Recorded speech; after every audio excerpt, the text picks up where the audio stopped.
Come back our socials at KBC Channel 1. Now, the Ministry of Water, Sanitation and Irrigation has collaborated with the United States of America's private sector in a bid to curb water crisis in Kenya.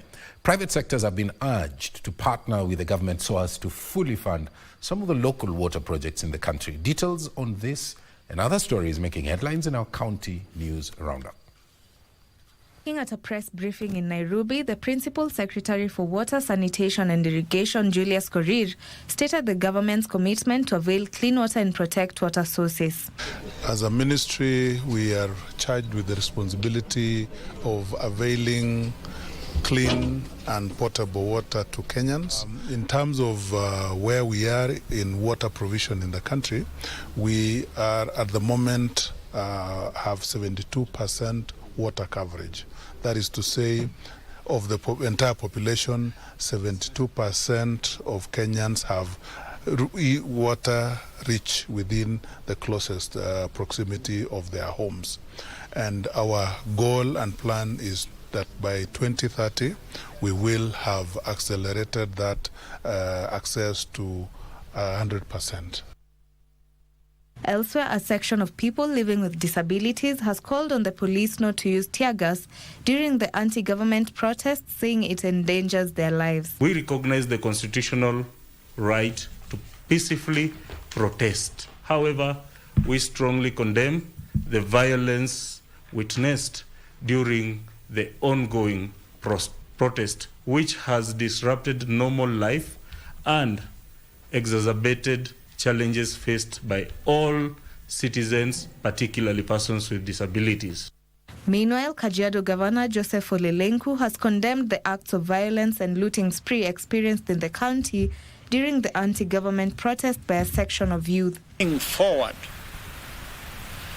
the county leadership, together with the county security team, will now come forward to refuse imported violence. I want to request that we take advantage of that opportunity to have a conversation so that we can address the question of corruption, the question of lack of equity, injustice, and fair distribution of the national cake, which continue to be a problem that many Kenyans are concerned about. On politics, the minority and marginalized communities in the country are calling on the president to consider them in the remaining batch of the cabinet secretaries. Public service wamefunga shughuli za watu kuandikwa na hatujapewa nafasi za kazi. Na jambo la mwisho, ningependa kumwomba rais wetu mpendwa William Samoei Ruto, katika nafasi ambazo zimebakizwa za mawaziri, tafadhali rais wetu na kuomba utupatie minorities nafasi moja au mbili na tutafurahia na kukushukuru sana.